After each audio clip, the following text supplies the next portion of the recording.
Assalamualaikum warahmatullahi wabarakatuh. Innal hamdalillah nahmadu wa nasta'inu wa nastaghfiruh wa na'udzu billahi min syururi anfusina wa min sayyiati a'malina may yahdihillahu fala mudhillalah wa may yudlil fala hadiyalah wa asyhadu an la ilaha illallah wahdahu la syarikalah wa asyhadu anna Muhammadan abduhu wa rasuluh. Amma ba'du. Alhamdulillah, puji serta syukur marilah kita panjatkan kepada Allah Subhanahu wa taala yang telah memberikan segala karunia serta nikmat-Nya kepada kita semua hingga sampai saat ini kita diperkenankan oleh Allah Subhanahu wa taala untuk bertemu di tahun ini dan alhamdulillah. Salawat serta salam marilah kita senantiasa panjatkan kepada baginda Nabi besar Muhammad sallallahu alaihi wasallam. Mudah-mudahan mendapatkan syafaatnya kelak di yaumul qiyamah. Seperti yang diinformasikan oleh tim DKM Baitul Tamam, pada siang kali ini kita akan melakukan kajian ilmiah Ba'da Duhur. Kajian kali ini kita juga disiarkan secara langsung atau live streaming melalui YouTube channel DKM Baitul Tamam. Mungkin kepada Bapak Ibu yang berhalangan mengikuti langsung di Masjid Baitul Tamam dapat menyaksikan melalui YouTube.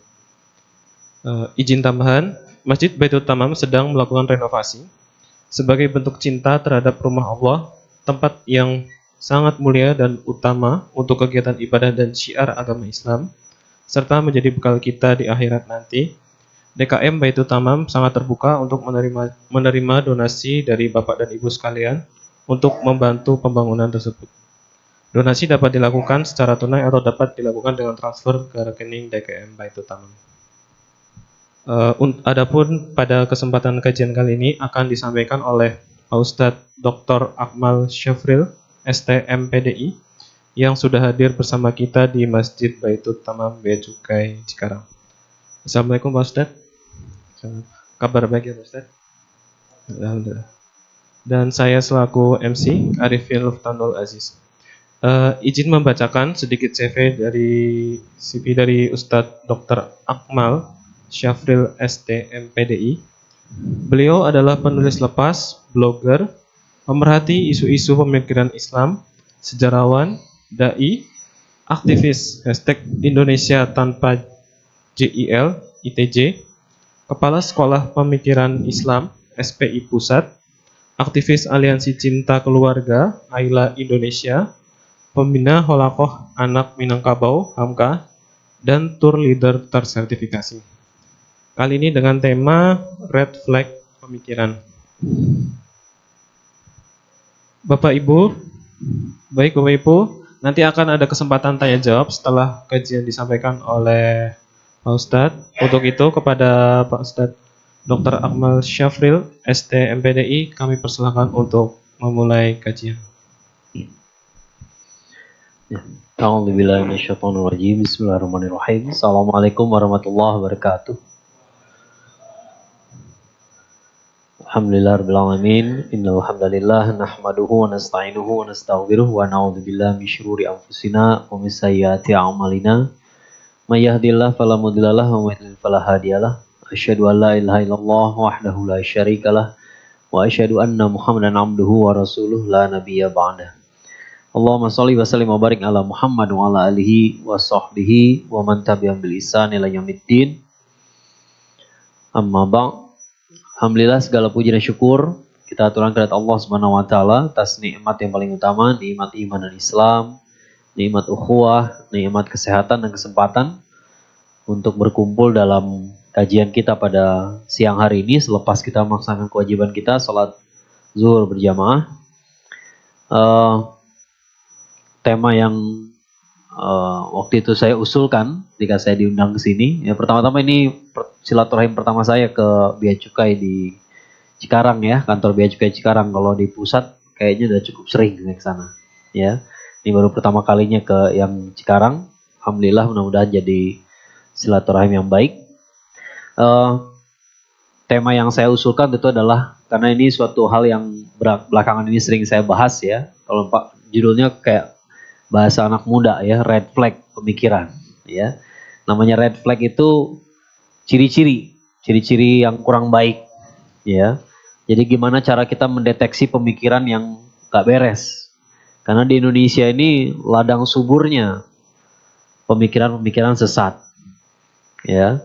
Kalau saya sering mengatakan di Indonesia ini yang ngaku Imam Mahdi banyak banget, yang ngaku titisan Nabi Isa alaihissalam banyak banget, tapi anehnya nggak ada yang ngaku Dajjal ya. Padahal di akhir zaman harus ada 3 itu ya, harus ada Nabi Isa alaihissalam, harus ada Imam Mahdi sama Dajjal. Tapi yang nggak ada yang ngaku. Terakhir kali yang paling heboh kalau nggak salah di Kerawang tuh. Di Kerawang ada yang ngaku Imam Mahdi, kakek-kakek dan nenek-nenek gitu ya. Kita kasihan melihat videonya juga. Ya itu saking banyaknya jadi nggak semua terkenal Pak. Ya banyak sekali yang muncul di mana-mana. Ada yang ngaku Nabi Isa alaihissalam turun kembali, tapi dia berdakwahnya lewat Facebook. Ya macam-macam. Ya jadi di Indonesia ini banyak sekali. Saya pernah ngobrol sama Ustadz Amin Jamaluddin, beliau spesialis masalah aliran sesat. Beliau bilang di Indonesia jangankan nabi palsu, yang ngaku Tuhan aja ada, ya, yang ngaku Tuhan aja ada, dan anehnya pengikutnya ada aja gitu. Ya, jadi kita mau bikin agama macam apa aja ada yang mau ngikutin lah, ya, yang nggak masuk akal juga ada semua, ya. Dulu ada Lia Eden segala macam gitu ya. Awalnya ketika dia muncul dia ngaku titisannya Maryam. Ya, anaknya titisan Nabi Isa alaihissalam. Belakangan setelah dia gunduli rambutnya jadi kekasih Jibril. Ya, ya kayak Jibril punya kekasih aja, ceritanya itu dari mana kita nggak tahu gitu ya. Nah ini supaya kita red flag ini tentu saja bukan apa ya,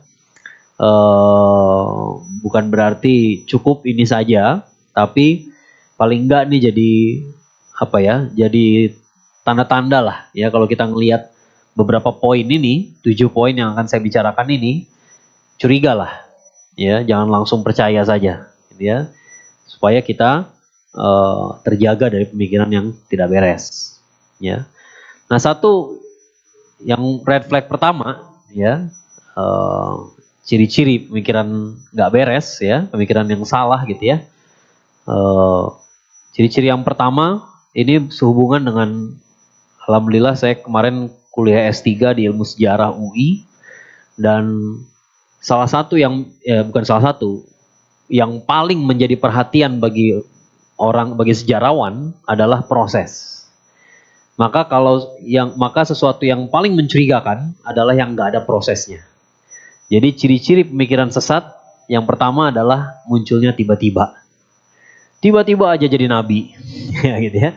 Nabi aja nggak tiba-tiba, ya. Kalau kita baca Sirah Nabawiyah, Rasulullah SAW itu bukan tiba-tiba muncul, tiba-tiba dapat wahyu, enggak. Ya, beliau itu dari keluarga yang terbaik, dari kecil dia orang baik, jadi orang dewasa dia tambah baik. Ya, jadi sebelum jadi nabi, Rasulullah SAW sudah jadi Al-Amin. Al-Amin itu orang yang paling amanah. Amanah itu menimbulkan perasaan aman. Semua masalah dibawa ke Muhammad kelar. Makanya beliau disebut Al-Amin. Orang yang paling amanah. Pokoknya orang curhat nggak bakal sampai ke telinga orang lain. Ya, punya masalah apa aja datang ke rumah beliau, selesai masalahnya. Ya, jadi nggak tiba-tiba aja datang ke Gua Hiro dapat wahyu, nggak ada. Ya, sesuatu yang tiba-tiba itu mencurigakan. Tiba-tiba orang nggak pernah ketahuan kapan belajarnya, nggak pernah kedengeran kapan ngisi kajiannya, tiba-tiba punya ponpes, tiba-tiba udah nulis ratusan kitab. Itu mencurigakan. Ya, itu mencurigakan. Kita udah harus tahu ini pasti nggak beres. Kenapa? Karena proses itu pasti ada. Ya, jadi bagi sejarawan namanya proses itu pasti ada. Maka kalau nggak kelihatan prosesnya, berarti ada proses di belakang layar. Itu yang mencurigakan. Ya, sementara kesolehan nggak bisa di belakang layar, Pak. Ya, jadi kesolehan itu nggak ada kategori kesolehan pribadi, soleh personal, soleh sosial itu nggak ada. Yang namanya soleh itu islah. Soleh, orang disebut soleh kalau dia melakukan islah. Islah itu perbaikan. Maka Rasulullah SAW ketika ditanya apa sih amal soleh, kata beliau kalau Anda lewat sebuah jalan ada duri, Anda singkirkan durinya supaya nggak kena orang, itu namanya amal soleh. Jadi amal soleh contohnya bukan sholat, bukan saum, bukan zakat, walaupun itu jelas amal soleh. Ya, tapi orang soleh adalah kalau kita lewat ada yang nggak beres, diberesin. Nah itu orang soleh. Jadi orang soleh itu dimanapun dia berada, masalah beres. Kira-kira orang kalau kayak gitu bisa nggak tiba-tiba nggak pernah ada track recordnya, tiba-tiba muncul jadi orang hebat? Enggak. Ya, orang soleh itu pasti kelihatan dari dulu-dulunya orang soleh. Ya, oh barangkali dulu ahli maksiat, sekarang jadi tobat, bisa. Tapi tobat pun ada prosesnya. Ya, nggak mungkin dari ahli maksiat besoknya jadi ustadz, nggak ada ceritanya. Ya, kalau berproses kita lihat prosesnya. Tetangga-tetangganya tahu ada proses. Ya, jadi sesuatu yang nggak ada prosesnya itu mencurigakan sekali. Ya, itu adalah sebuah red flag bagi sejarawan. Ini pasti ada nggak beres. Berarti ada yang main di belakang, ada yang bergerak di belakang layar yang kita nggak tahu. Padahal orang soleh nggak mungkin diam-diam aja. Ya, itu yang pertama. Ya, yang kedua adalah menyelisihi jumhur ulama. Ya, atau mungkin tepatnya bukan menyelisihi tapi merendahkan jumhur ulama. Ya, kalau dia punya pendapat yang berbeda itu biasa, yang namanya fikih beda pendapat itu biasa. Tapi kalau tiba-tiba dia muncul merendahkan yang lain, yang jumhur itu artinya mayoritas. Ya, makanya kalau kita baca kitab-kitab fikih biasanya ada penjelasan jumhur ulama berpendapat A. Itu tandanya bagi orang awam udah ikutin aja gitu selamat. Kenapa? Karena nggak mungkin mayoritas salah gitu. Ya, masa ulama agama kita ini nggak kemarin, bukan baru kemarin muncul, udah 14 abad. Ulama itu udah ribuan, puluhan ribu, udah ratusan ribu. Tiba-tiba jumhur ulama salah semua, itu nggak make sense. Ya, itu nggak make sense. Sama kayak segala ilmu lain lah, ya ilmu fisika gitu ya. Tiba-tiba ada orang bilang sebagian besar profesor fisika salah, itu nggak make sense. Ya, nggak make sense. Jauh lebih make sense adalah yang sedikit itu yang salah. Ya, makanya mengikuti jumhur ulama tuh selamat buat orang awam. Ya, kalau dia lebih pintaran sedikit, dia boleh milih pendapat yang lain. Ya, tapi itu pun tidak merendahkan yang jumhur. Ya, nggak mungkin. Ya, kadang-kadang ada yang salah kaprah ketika berdalil ya dengan sebuah hadis. Rasulullah SAW pernah mengatakan umat Islam ini akan terbagi jadi 73 golongan, 73 kelompok. Ya, yang 72 sesat, yang satu benar. Apa yang ada dalam bayangan kita ketika membaca atau mendengar hadis seperti itu? Kita bayangin 73 sesat, yang satu benar. Padahal ada hadis lain yang mengatakan bahwa umat Rasulullah SAW nggak akan bersatu dalam kemungkaran. Artinya apa? Artinya yang benar tetap aja sebagian besar. Yang menyimpang itu yang kecil. Ya, jadi gambarnya tuh bukan himpunan itu sama semua 73, enggak, tapi satu besar 72 kecil. Ya, pencilan-pencilan aja. Ya, yang nggak beres tuh pencilan-pencilan aja, bukan sebagian besar. Jadi kalau ada tiba-tiba gerakan, tiba-tiba ada ustadz yang mengatakan sebagian besar umat Islam sudah sesat, kemungkinan besar dia yang sesat. Ya, dan Rasulullah SAW sendiri sudah mengatakan begitu. Ya, para ulama juga mengatakan begitu. Kalau dia Rasulullah SAW sudah pernah mengatakan kalau ada orang mengatakan manusia sudah sesat, artinya sebagian besar manusia sudah sesat, maka dialah yang sesat sebenarnya. Ya, nggak mungkin sebagian besar umat Islam itu sesat, nggak mungkin. Ya, nah, ini satu hal yang perlu kita jadikan pegangan. Ya, jadi kalau tiba-tiba ada pengajian gitu ya, yang di luar pengajian ini semuanya sesat, nggak beres. Nah, itu kemungkinan besar dia yang sesat justru. Ya, nggak mungkin. Ya, ini bukan hanya dalam bidang agama kok, dalam segala bidang ilmu juga begitu. Ya, mana mungkin sih sebagian besar ahli salah, yang benar cuma saya. Ya, kan nggak masuk akal. Ya, di Bandung ada seorang dosen yang sebenarnya bukan dosen agama sama sekali. Tiba-tiba dia ngisi ceramah agama. Lalu dia mengatakan al-qari'ah mal-qari'ah wa ma adraka mal-qari'ah. Ya, ini kan sebuah surat yang namanya al-qari'ah. Apa artinya al-qari'ah? Qari itu artinya yang baca Quran. Qari'ah itu berarti yang perempuan yang baca Quran. Ya. Padahal qari itu pakai hamzah, ya. Al-Qur'an ini pakai hamzah ya. Al-Qari'ah pakai ain. Ya. Jadi apa yang dia katakan sama sekali ngaco, ya. Al-Qari'ah yang dimaksud itu dalam surat Al-Qari'ah, ya, itu bukan qari'ah pakai hamzah, ya, pakai ain. Artinya adalah hari kiamat. Ya. Nah, kan nggak mungkin seluruh ulama 14 abad ini salah menafsirkan surat Al-Qari'ah, yang benar cuma dia doang, nggak make sense. Ya, itu dia gitu ya. Jadi nggak mungkin. Karena dalam ceramahnya disampaikan begitu. Ini penting banget yang nomor 2 ini karena orang Indonesia seringkali tertarik sama yang beda. Dikiranya yang beda itu yang benar, enggak. Kemungkinan besar yang beda sendiri itu yang salah gitu. Ya, kenapa? Karena sekali lagi nggak mungkin sebagian besar ulama itu salah tuh nggak mungkin. Ya, susah. Ya, jauh lebih masuk akal kalau yang sedikit itu yang aneh. Ya, karena dia dalam ceramahnya bilang gini, Qari'ah itu artinya yang baca Quran tapi perempuan. Saya nggak tahu kenapa selama ini ditafsirkan kiamat. Selama ini semua nafsirin kiamat. Jadi cuma dia doang yang bilang enggak gitu. Ya berarti dia yang salah. Ya nggak mungkin gitu ya. Dari dulu ulama udah banyak. Dan ulama pada bisa bahasa Arab semua. Nggak mungkin salah kaprah Al-Qari'ah antara membaca Quran perempuan dengan kiamat. Ya, dan lagi pula kalau disandingin ayat berikutnya nggak nyambung. Ya, yauma yakunun nasu nggak masuk. Ya, nggak nyambung sama sekali. Ya, apa hubungannya dengan ayat berikutnya?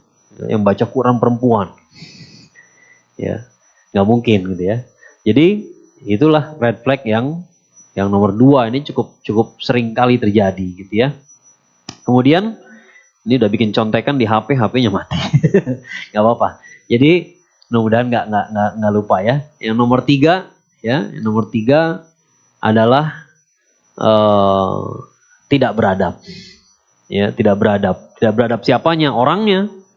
Ya, tiba-tiba ngisi pengajian, bercandanya jorok, bercandanya saru, itu nggak beres. Itu nggak beres. Kenapa? Karena ciri seorang ulama adalah takut sama Allah. Itu di surat Fatir ya.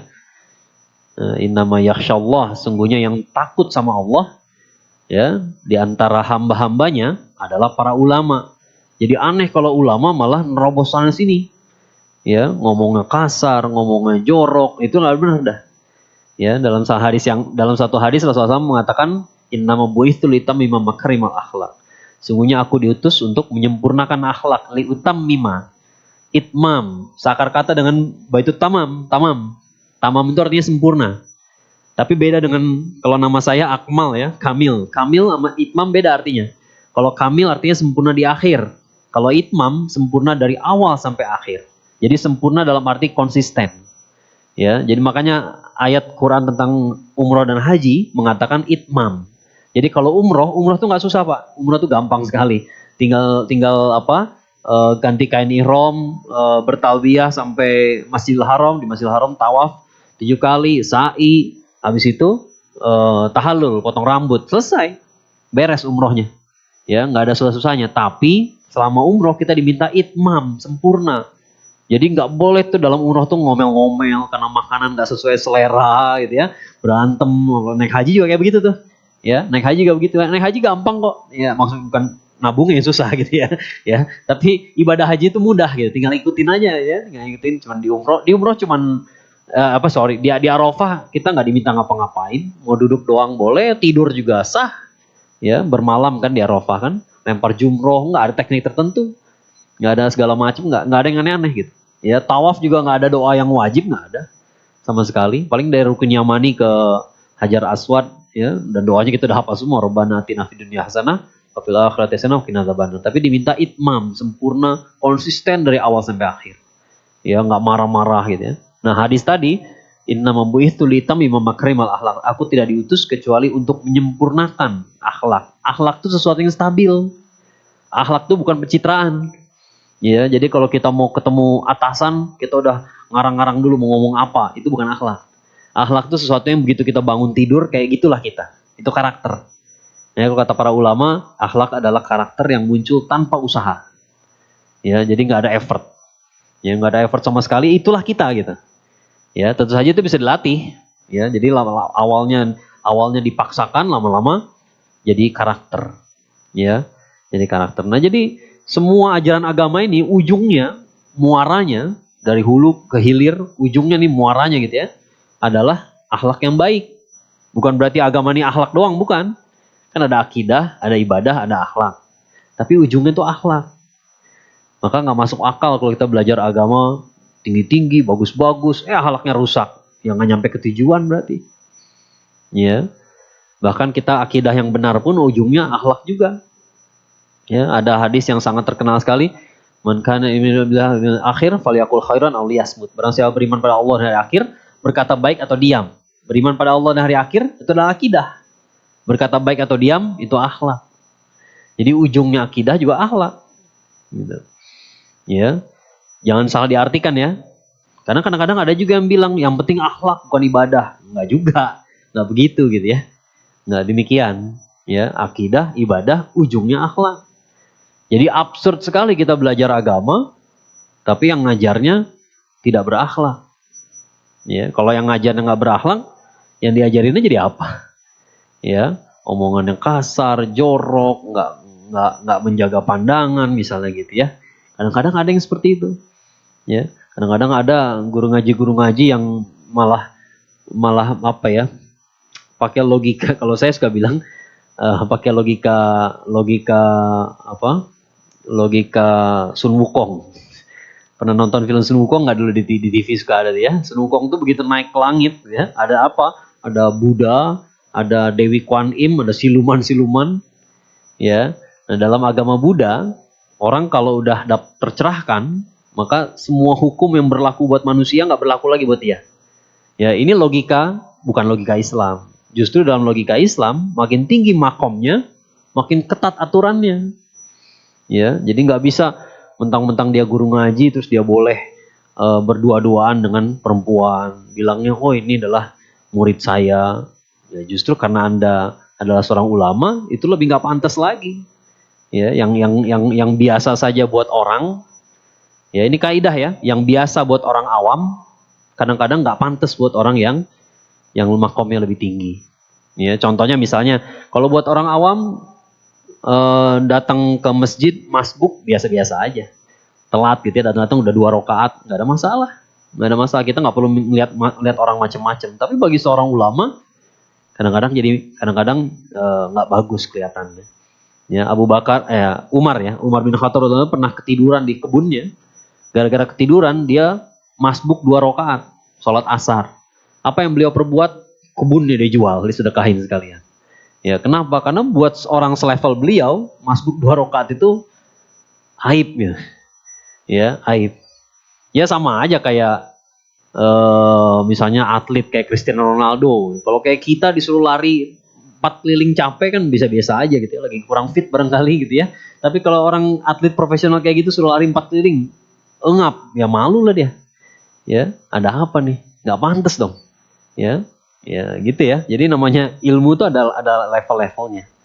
Ya, anak SD nggak bisa ngerjain persamaan trigonometri biasa-biasa aja. Tapi sarjana matematika bisa dibakar ijazahnya nanti gitu ya.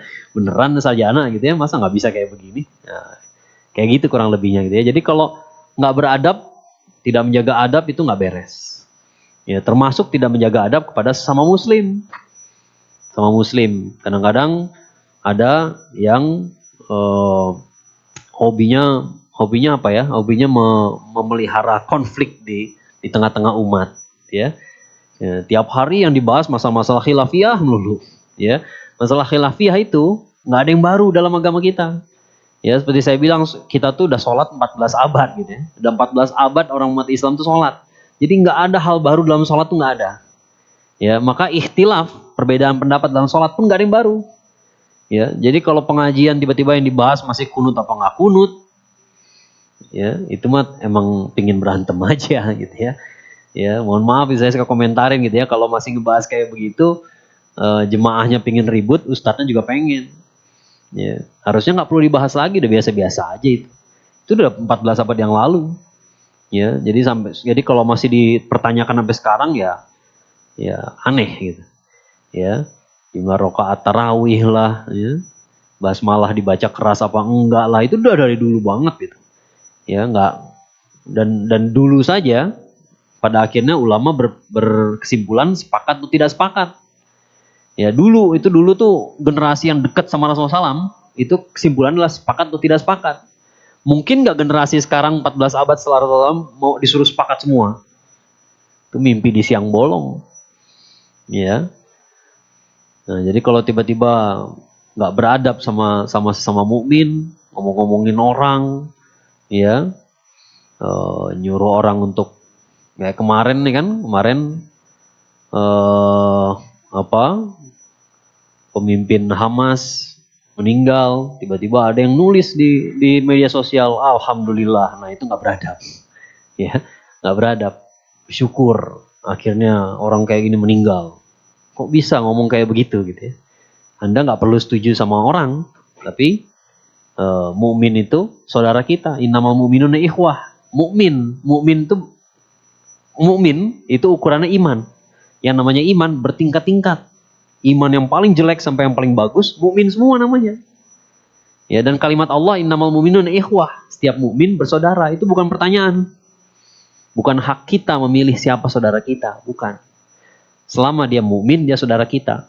Mungkin saudara yang jahat, saudara yang ngeselin, anyway tetap saudara.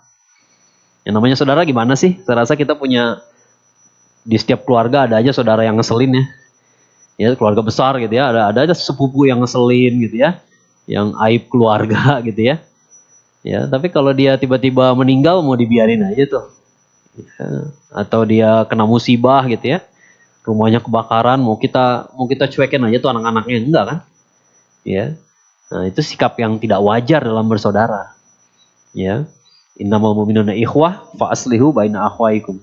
Maka damaikanlah saudara yang bertengkar. Saudara bertengkar itu biasa. Yang nggak biasa adalah yang nggak mau damai. Itu nggak beres tuh. Ya, nggak beres. Kakak beradik, saya rasa pasti pernah berantem semua.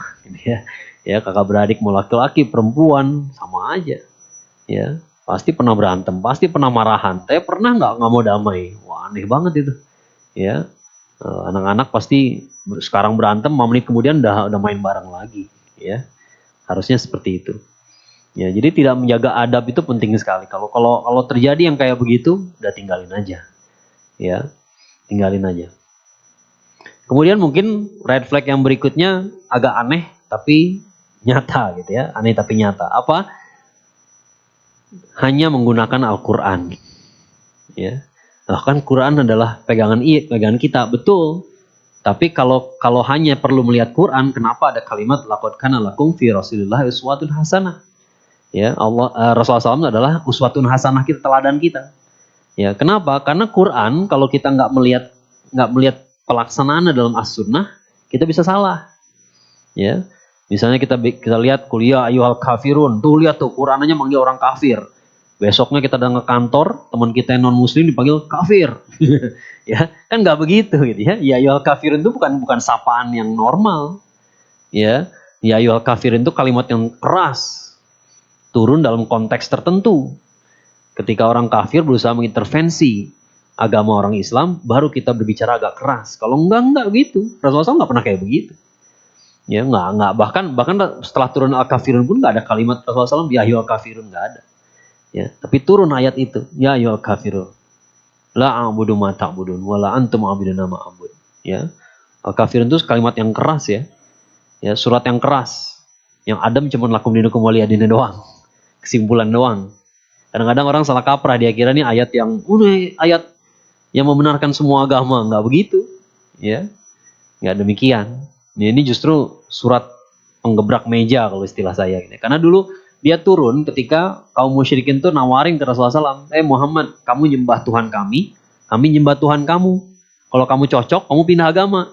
Kalau kami cocok, kami juga pindah agama, pindah ke agama ini. Deal nggak? Turun ya ayyuhal kafirun la a'budu ma ta'budun. Saya enggak nyembah apa yang kamu sembah. Wala antum a'buduna ma a'bud. Anda bukan penyembah yang saya sembah. Diulang-ulang sampai 4 kali baru lakum dinukum waliyadin. Ya. Jadi kalau kita hanya melihat Al-Qur'an saja, apalagi kita bukan ahlinya, kita baca terjemahannya, kita artikan sendiri, berantakan. Kita perlu nanya, kira-kira Rasulullah SAW gimana sih mempraktekannya? Ya. Apalagi kalau kita baca surat At-Taubah. Surat At-Taubah itu surat yang keras, isinya keras. Kalau ada orang kafir, dorong, tekan dia. Ya.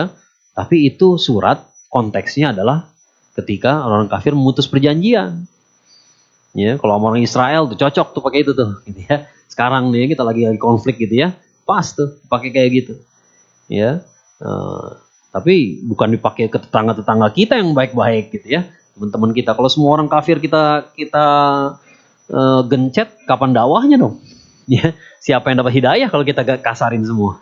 Ya, justru banyak orang, kalau kita baca nih kisah-kisah orang masuk Islam ya, Orang masuk Islam itu bukan gara-gara ikut kajian, bukan gara-gara baca buku, enggak. Kebanyakan karena terpesona pada akhlak seorang muslim temennya. Biasanya gitu. Ya, makanya kalau kita baik sama orang kafir, teman-teman kita non muslim, itu malah bagus. Ya kalau nggak ada masalah jangan jadi ribut, ya. Nah, kan dari kalau kita ngelihat sunnah, lihat bagaimana Rasulullah SAW bersikap, oh ternyata bukan begitu maksudnya. Ya, ada maksud yang lain. Ya. Jadi kalau ada orang yang bicaranya Quran melulu gitu ya, nggak ada hadisnya sama sekali, nggak ada sunnahnya sama sekali dibahas, itu red flag. Dan memang salah satu pintu kesesatan yang paling populer adalah ingkar sunnah. Ya, mengingkari sunnah. Ya. Kalau kita bicara sunnah tuh nggak mesti harus digantakan hadis riwayat apa gitu ya. Enggak, kadang-kadang kita ngebahas sirah nabawiyah, ya, bagaimana Rasulullah SAW bertindak begini begitu. Ya, as-sunnah di situ. Ya. Kita melihat bagaimana Rasulullah SAW mempraktekkan ya apa yang beliau katakan. Ya. Itu udah keberapa ya? 5. 4. Udah keempat ya. Ya. Ada lagi yang berikutnya ya, yaitu ketika orang tuh bicaranya ketinggian. Ya, ketinggian. Ya, kadang-kadang bicaranya luar biasa, tinggi sekali. Tinggi ini macam-macam ya. Misalnya dia ngaku dia punya ilmu ini, punya ilmu itu, ya. Ya, punya ilmu dari Nabi Sulaiman alaihissalam, tapi Nabi Sulaiman alaihissalam memang berkuasa. Nabi Sulaiman alaihissalam itu raja ya, raja di raja. Dia bisa merintahin manusia, binatang, jin, kendaraannya angin. Kalau ngaku punya ilmu Nabi Sulaiman ya kayak begitu.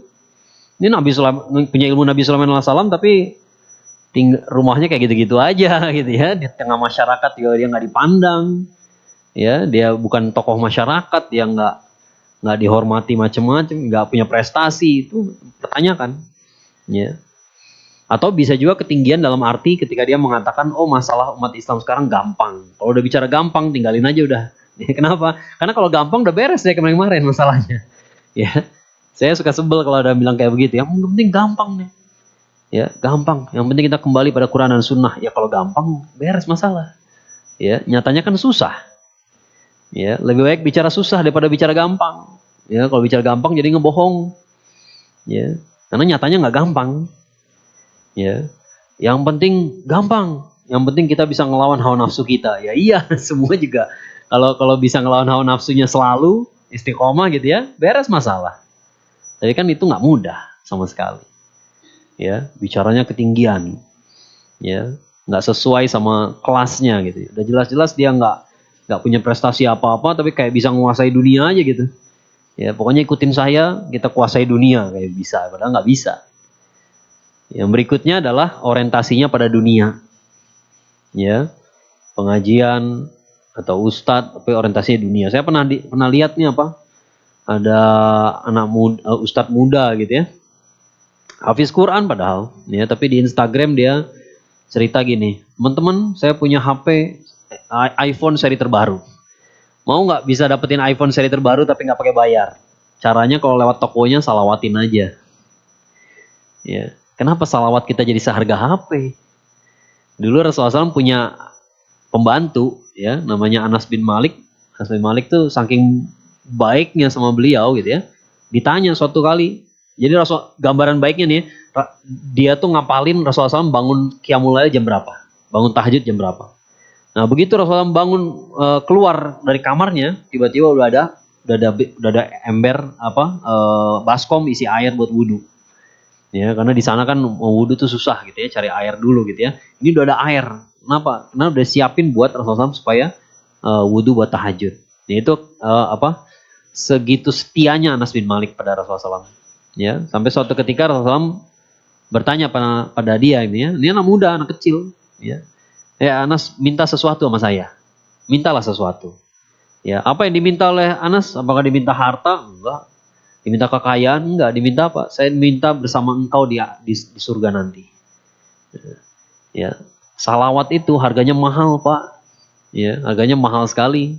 Kita bisa dapetin surga. Jadi kalau nyarinya iPhone, sayang sekali. Ya. Dan apakah nggak bakal berhasil? Bisa berhasil. Justru di situ fitnahnya. Ya, pernah dengar hadis kedua ya di Arba'in Nawawi ya. Innamal amalu binniyat. Amal itu tergantung niat. Siapa yang hijrah karena Allah dan Rasulnya, dapat Allah dan Rasulnya. Siapa yang hijrah karena ingin dunia atau kekayaan atau ingin menikahi seorang perempuan, dia akan dapat apa yang dia cari. Dia akan dapat. Jadi kalau kita kerjanya salawat pengen dapetin mobil, kayaknya dapat juga. Tapi ya cuma mobil. Nanti begitu di akhirat ditanya, mana hasil saya salawat tiap hari 1000 kali, 10.000 kali, kan udah dapat mobil. Ya udahlah, jangan minta lagi. Ya. Jadi fitnahnya di situ. Ya, kadang-kadang orang nggak percaya sama saya omongin, dia bilang, tapi berhasil kok tetangga saya. Ya justru di situ fitnahnya. Berhasil aja. Hadisnya juga mengatakan begitu, Anda hijrah karena ingin kekayaan atau ingin menikahi perempuan, Anda akan dapat apa yang Anda kejar. Ya, jadi kalau kita mau sedekah buat dapetin dunia, dapat juga. Ya, yang paling bagus adalah kita minta ketaatan. Itu yang paling bagus. Kalau pengalaman saya nih, doa yang nggak pernah Allah tolak adalah doa minta ketaatan. Maksudnya apa ketaatan? Maksudnya adalah kita sedekah bukan minta duit, minta pergi umroh, minta pergi naik haji. Tahu-tahu ada aja rezeki dibalikin lagi, ya. Bukan saya sedekah 10.000, pingin 10 juta. Ya duitnya buat apa nggak tahu, ya. Tapi bilangnya pengen umroh. Ya Allah, saya butuh rumah, anak saya udah banyak, kurang. Rumah tuh syar'i ya. Jadi jangan kira punya rumah berarti dunia, nggak juga. Kalau rumah kita anak kita udah 5 sama anak kita 2 kan beda rumahnya. Ya, atau kendaraannya gitu ya. Anak udah 5 naik motor 1 kan udah susah. Ya, jadi kalau kita minta mobil itu syar'i. Ya, cuman kalau mobilnya minta kemewahan doang ya salah juga. Ya. Nah, kalau tiba-tiba pengajian, perkumpulan, yang lembaga dakwah tiba-tiba udah orientasinya dunia, itu udah nggak beres. Ya, satu lagi yang ciri-ciri aliran sesat yang paling gampang dikenali, bukan yang baru, ini masih yang tadi orientasi dunia gitu ya. Salah satu yang paling gampang dikenali adalah kalau kita masuk pengajiannya, hal pertama yang dilakukan adalah bayar. Nah, boleh disebut infak, boleh disebut mahar lah, ya. Kan selalu begitu. Ya, selalu begitu. Nabi palsu selalu begitu. Nabi palsu selalu minta uang dari pengikutnya. Sementara Rasulullah SAW justru mengharamkan sedekah untuk diri dan keluarganya. Jadi kebalikannya. Ya, orientasi bukan dunia. Dunia ini cuma alat doang. Alat. Ya, kita butuh sebatas kita membutuhkannya supaya bisa ngejar keridhaan Allah. Ya, tapi bukan ini yang kita kejar. Ya, bukan ini. Ya, orientasi pada dunia itu sangat mencurigakan, ya. Dan yang terakhir, red flag adalah serba tahu. Ya, serba tahu. Serba tahu itu justru red flag. Kenapa? Karena nggak ada orang yang serba tahu gitu. Ya, saya kadang-kadang suka diminta ngisi kajian, tapi udah dibilang jadwalnya oke, saya berasumsi dia tahu saya ini spesialis apa gitu. Ya, tiba-tiba yang dia minta nggak nyambung sama sekali dengan saya kuasai, saya tolak. Ya, saya tolak gitu ya. Harusnya orang tuh nggak tahu. Bahkan para ulama pun tahu dia di bidang apa. Ya, kalau tiba-tiba dia bisa bahas semua bidang, itu mencurigakan sekali.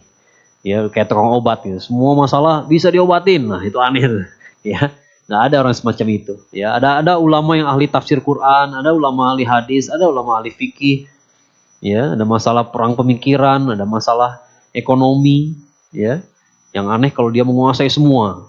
Itu justru mencurigakan. Apalagi kalau konteksnya sejarah. Ya, kadang-kadang sekarang nih, ini terutama buat anak-anak muda nih, anak-anak muda ya. Sekarang nih lagi kalau di YouTube ada banyak channel tentang sejarah. Dan itu yang ngisinya para dai gitu ya. Atau yang terkesan dai gitu ya. Ada beberapa yang sudah kami deteksi nggak beres gitu. Ya, karena tiba-tiba di channel ini dia bahas semuanya. Sejarawan itu, yang namanya sejarawan, nggak bakal dia tahu semua sejarah. Karena sejarah tuh luas banget. Ya, saya kalau diminta bahas sejarah Ustaz, apa? Eropa abad pertengahan, angkat tangan saya. Ya, sejarawan tuh hanya tahu sejarah yang dia teliti. Jadi kalau dia meneliti sejarah kemerdekaan aja dia tahu. Ya, sejarah perang salib, sejarah Sirah Nabawiyah. Kalau dia tahu semua sejarah, itu mencurigakan sekali. Barangkali dia cuma baca skrip doang. Dan kadang-kadang suka salah. Ya, saya pernah dapat broadcast yang bertanyakan, katanya sahabat Nabi udah banyak datang ke Indonesia ya Ustaz ya. Ada sahabat Nabi yang ini datang ke Garut, yang ini datang ke Cirebon. hoax. Ya, kenapa gampang dibilang hoax? Gampang karena dia bilang karena begitu kita lihat tahunnya, ya tahun-tahun ini harusnya sahabat yang ini udah wafat, ya. Atau tahun ini harusnya Islam tuh belum ada di Indonesia, gitu ya. Udah ketahuan, ya. Nah, kadang-kadang itu bahayanya kalau eh, beredar banyak sejarawan palsu, ya. Mudah-mudahan bermanfaat. Kembalikan dulu pada MC. Ya, luar biasa sekali Pak Ustadz. Dapat saya simpulkan untuk zaman sekarang itu banyak sekali aliran-aliran, bahkan mungkin kita belum tahu di situ apakah aliran itu red flag atau tidak dari melihat dari sebuah kajiannya. Untuk Ustadz, saya dapat beberapa poin dari Pak Ustadz. Saya rangkum kembali, ada 7 poin untuk mewaspadai apakah di sebuah kajian tersebut red flag. Untuk yang pertama, muncul secara tiba-tiba tanpa memiliki sejarah yang eh, tidak tidak kuat gitu. Untuk yang kedua, untuk orang ini menyelisihi bahkan merendahkan jumhur ulama. Yang ketiga, orang tersebut tidak beradab. Yang keempat, hanya menggunakan Al-Quran tanpa menggunakan sumber-sumber lainnya seperti as-sunnah dan hadis. Terus yang kelima, memiliki bicara ketinggian atau mengklaim dia memiliki keilmuan. Dan keenam, ada orientasi pada dunia. Dan yang terakhir, itu serba tahu. Itu Pak Ustadz. Semoga dihindarkan dari refleks-refleks tersebut dan kesesatan tersebut yang mungkin ada di sekitar kita, dan semoga kita terjaga agar selalu taat di jalan Allah dan Amin. selamat hingga akhirat nanti. Amin.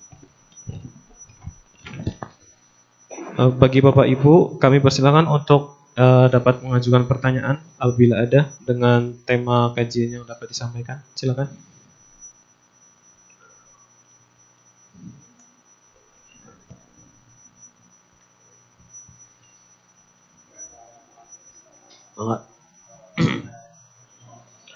Waalaikumsalam.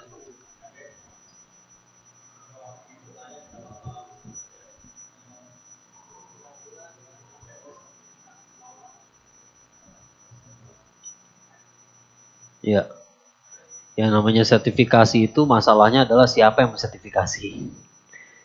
Ya, kemarin ada kasus 5 orang pergi ke presiden Israel, ujung-ujungnya kebawa kemana? Ke Istiqlal. Ya, tiba-tiba kebawa ke program kaderisasi ulama Masjid Istiqlal. Jadi siapa yang mengkaderisasi ulama semacam itu? Ya, ini kan bahaya juga. Ya, pada akhirnya kita mesti bertanya siapa yang mensertifikasi. Ya, kalau MUI mungkin masih bisa kita percaya gitu ya. Ya, tapi sekali lagi ya ini mesti diatur juga. Ya, jangan sampai orang nggak percaya juga, nanti dari sertifikasi orang pertanyakan juga nih. Ya, sama aja kayak ijazah kan. Ya, ijazah dari kampus. Kampus mana? Kampus beneran apa kampus abal-abal? Ada kampus yang tiba-tiba jual ijazah aja kan. Nah, itu yang mencurigakan gitu ya. Jadi perlu ada juga cara kita menjaga kepercayaan itu. Ya. Nah, tapi pada dasarnya sekali lagi memang walaupun ada sertifikasi pun kita nggak mungkin bisa melarang semua ya. Ya, nggak mungkin kita bisa mengawasi semua masjid, semua pembicara, apakah tersertifikasi apa enggak. Oleh karena itu, makanya saya kasih red flag ini gitu ya, supaya kita bisa ngelihat kira-kira ini benar apa enggak. Ada yang nggak beres apa gimana, gitu ya. Nah, halo. Izin Pak Ustadz, saya juga ingin menanyakan juga. Saya pernah mendengar berita gitu kayak ada seorang tokoh di mana kalau pengikutnya dia bilang kalau ini dia itu saking ilmunya tinggi sampai tidak perlu untuk melakukan sholat kayak gitu Pak Ustadz. Itu Ya. menurut Pak Ustadz gimana? Gitu yang saya bilang tadi, itu logikanya orang Buddha. Orang Buddha tuh kalau dia dapat pencerahan, maka semua yang dilakukan oleh orang awam, dia nggak perlu lagi. Tapi logika Islam sebaliknya. Ya, orang-orang yang sudah makomnya tinggi justru lebih ketat aturannya. Ya, dia nggak bisa melanggar-langgar yang kecil-kecil kayak orang-orang awam lagi gitu ya. Jadi oh saya makomnya udah tinggi, nggak perlu sholat. Lah justru Nabi yang makomnya paling tinggi, bengkak kakinya gara-gara sholat. Ya, jadi nggak benar kalau tiba-tiba ada orang makomnya tinggi. Saya suka bercanda, saya bilang kalau orang ngomong kayak gitu, kalau makom udah tinggi, makomkan aja udah. ya, karena udah nggak make sense gitu ya. Masa emang ada yang lebih lebih lebih bertakwa daripada Rasulullah SAW? Nggak ada gitu kan. Rasulullah SAW aja sholatnya panjang, justru kakinya bengkak gara-gara sholat. Tiba-tiba ada orang bilang saya nggak perlu sholat. Ya nggak beres berarti gitu ya. Para nabi itu nggak ada yang nggak sholat ya. Nabi Daud alaihissalam itu raja. Perlu nggak dia puasa selang-seling kayak puasa Daud? Nggak perlu sama sekali, dia kayak raya. Ya, tapi seorang raja kalau dia nabi, ya sampai saumnya itu terkenal sampai kita sekarang. Ya, sehari dia puasa, sehari dia berbuka, sehari puasa, sehari berbuka itu susah loh. Ya, susah kalau kita kerjain hebat bener. Ya nggak mudah, Senin Kemis saja susah. Ini udah tiap hari sepanjang tahun deh kayak gitu, kecuali Ramadan. Bayangin gitu ya. Itu kan gambaran betapa para nabi itu nggak mengurangi, justru dia nggak mengurangi bebannya gitu ya. Dengan makom yang tinggi, dia nggak mengurangi bebannya. Wah saya kan nabi, buat apa puasa gitu ya. Sholat aja nggak perlu, apalagi puasa kan kalau pakai logika tadi gitu ya. Enggak, justru para nabi itu lebih giat dalam beribadah. Ya. Mantap. Masih ada yang perlu bertanya kepada Pak Ustadz atau ada yang belum jelas? Cukup? Ya, baik. Itu tadi sesi tanya jawab kita dalam acara kajian ilmiah Badadur kali ini. Jika Bapak-Bapak masih terdapat pertanyaan, mungkin bisa disampaikan ke Ustadz selepas kajian kali ini. Terima kasih kepada Ustadz Dr. Akmal Syafril ST MPDI yang telah meluangkan waktunya pada siang hari ini dan berkenan memberikan kajian dan berbagi ilmu tentunya sangat bermanfaat bagi kita semua. Selain itu, terima kasih kepada Bapak dan Ibu yang telah hadir dalam berpartisipasi dalam kajian ilmiah pada duhur kali ini. Semoga apa yang dibahas tadi dapat memberikan manfaat dan menjadi bekal kita dengan lebih baik lagi. Serta semoga kegiatan kajian dalam acara kajian ilmiah Ba'da Duhur ini dapat menjadikan kebaikan untuk kita semua. Saya selaku MC, izin undur diri dan mohon maaf jika terdapat hal yang kurang berkenan dalam membawakan acara kajian kali ini. Izinkan kami tutup dengan doa kifarah majelis bersama-sama. Subhanakallahumma wa bihamdika asyhadu an la ilaha illa anta astaghfiruka wa atubu ilaik. Wassalamualaikum warahmatullahi wabarakatuh.